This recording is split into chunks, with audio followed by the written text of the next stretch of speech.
Cavalier King Charles Spaniel. Tiny, noble, and extremely friendly, the Cavalier King Charles Spaniel has become one of the most popular breeds in the world due to its ability to fit into almost any living situation. The Cavalier King Charles Spaniel is one of the most popular breeds in the world, and one look at them makes it easy to see why.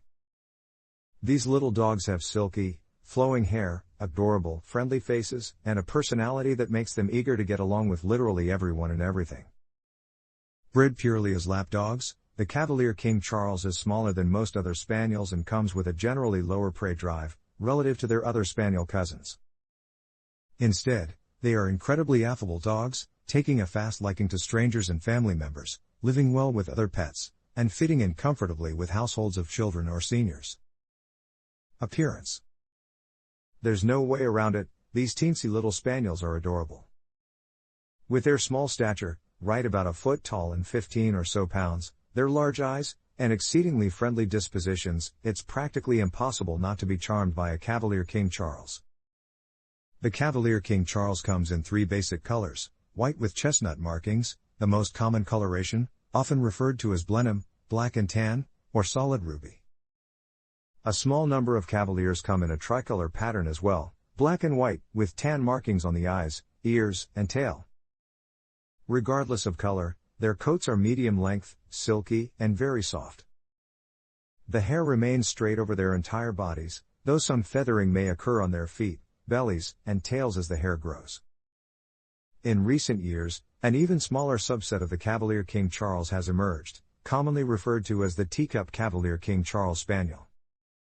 These dogs are not recognized by the AKC or British Kennel Club, and are generally regarded as a designer mutation of the standard Cavalier King Charles.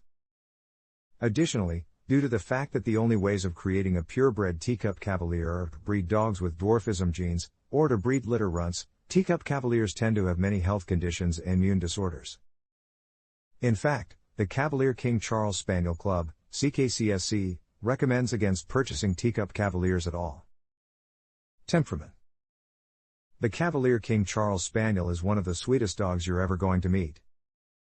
Best dog in the world, Michelle Beck, DVM, CCRT, CVA veterinarian, with the Backland Animal Clinic in Omaha, Nebraska, says. They can be energetic and playful, but they're also great lap dogs. I have never seen a Cavalier that came into the clinic that was anything but nice and compliant. They were literally born to sit in your lap, and these dogs are blessed with one of the most affable personalities in all of dogdom. They get along great with dogs of all sizes, can easily learn to live comfortably with cats, love playing with children, and are just as comfortable lying on the couch with seniors. One of the things that makes the Cavalier King Charles such a great family dog is their ludicrous level of adaptability. Spaniels at heart, they love to run and play and will do well with games of fetch or chase, as well as obedience, agility, and field competitions. However, for more sedentary owners or seniors with mobility issues, the Cavalier is every bit as happy to blow all that off and live the life of a couch potato.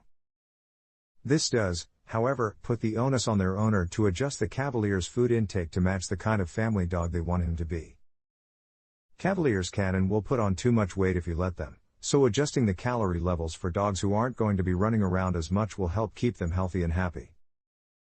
One potential drawback to a dog this strongly disposed to being in your lap and at your heel, they do not do well when left alone for long stretches of time. Having another dog playmate can help, but ultimately, these little Spaniels are all about you. If you can't be around them the bulk of the time, you might find your Cavalier exhibiting some separation anxiety, which will most commonly manifest itself as nervous barking or destructive behavior.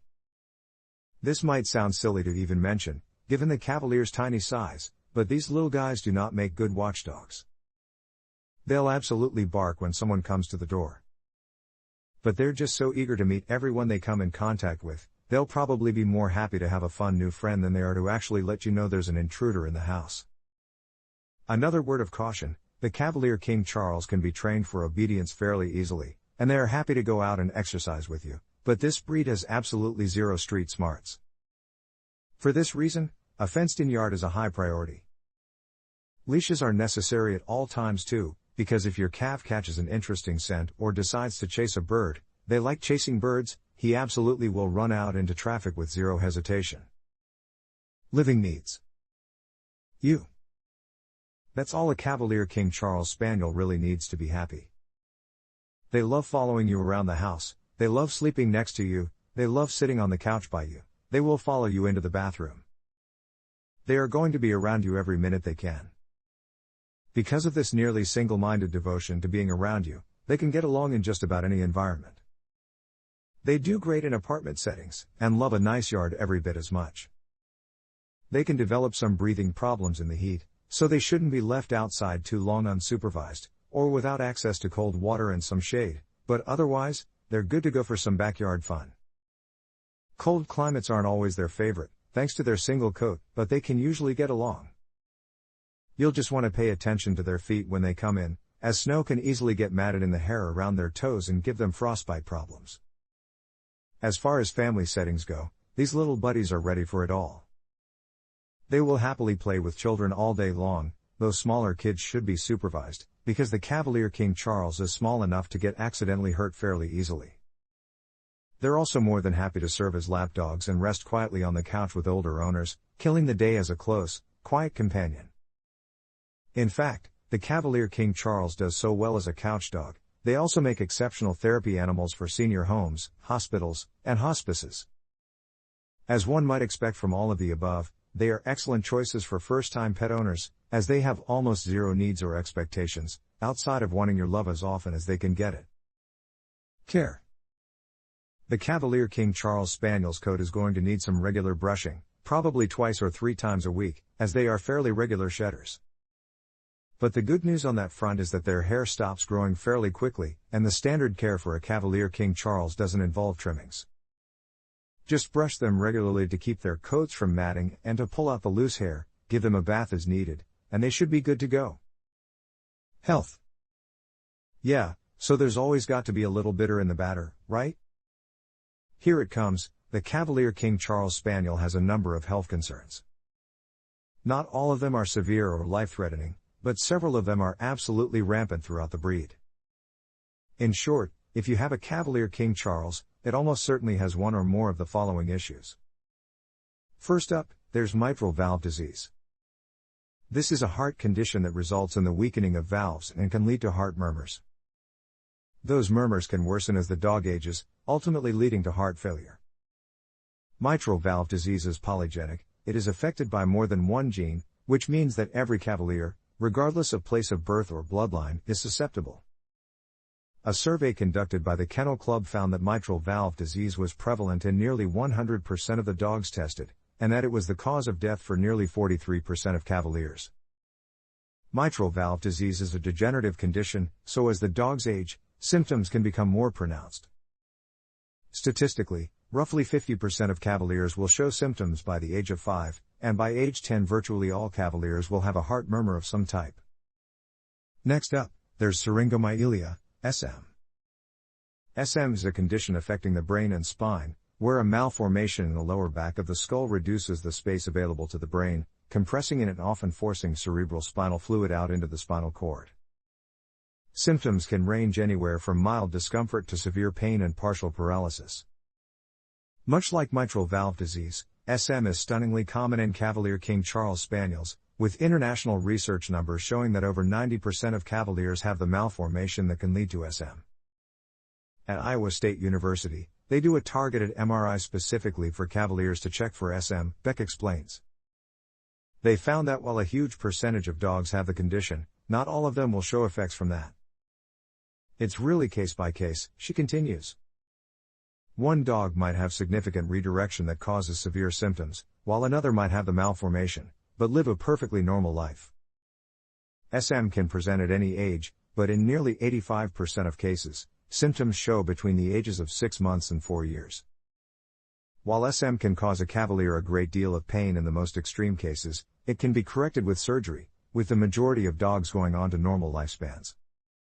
Surgeons can redirect that fluid through a tube inserted underneath the skin of the neck and redirect it into the stomach, Beck explains. Those dogs have a great health prognosis moving forward. Cavalier King Charles Spaniels are also fairly susceptible to a condition called idiopathic asymptomatic thrombocytopenia, which is an abnormally low number of platelets in their blood, which can affect clotting.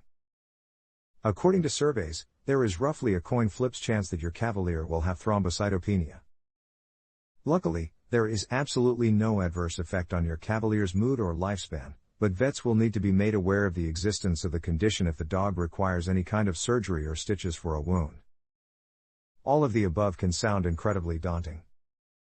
But the good news is that a very large number of the Cavaliers who carry SM or mitral valve disease still go on to live happy, healthy, symptom-free lives. While the conditions are all highly common in the breed, Cavaliers still have an average lifespan of up to 15 years. So while all these health concerns are conditions to be aware of, if you're buying from a reputable breeder and have a vet you like and trust, don't let any of these conditions scare you away from this delightful breed. History. Toy Spaniels were remarkably popular in the Old World going back at least to the 17th century. It was at that time that King Charles I and his son King Charles II both took particular fancy to a black and tan Toy Spaniel that was eventually named after them. Over the ensuing 2 centuries, the King Charles Spaniel was crossbred with Asian toys, most notably pugs and Japanese chin, resulting in a more domed head and a flatter face. The breed became what is today known as the English Toy Spaniel, or, in the United Kingdom, the King Charles Spaniel.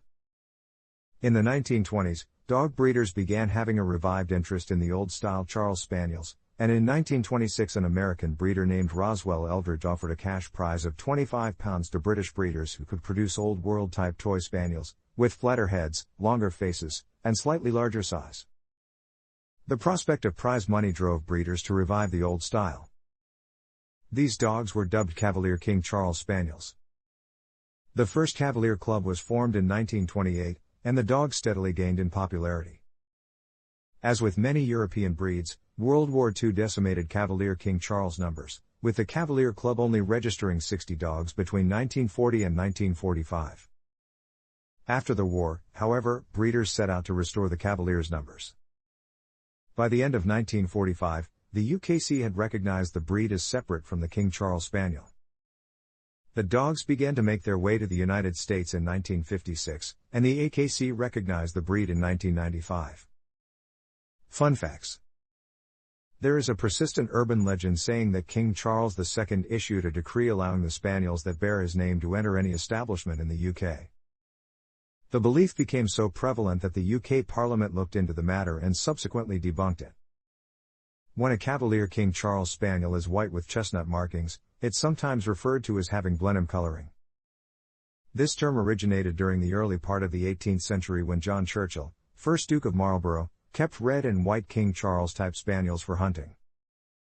His estate was named Blenheim, and the name stuck to the red and white King Charles Spaniel and then the Cavalier King Charles Spaniel with similar coloring. In 2019, the Cavalier King Charles Spaniel was the 16th most popular dog breed in the United States. In the show Sex and the City, the character of Charlotte York, played by actress Kristen Davis, adopted a Blenheim Cavalier King Charles puppy which she named Elizabeth Taylor Goldenblatt.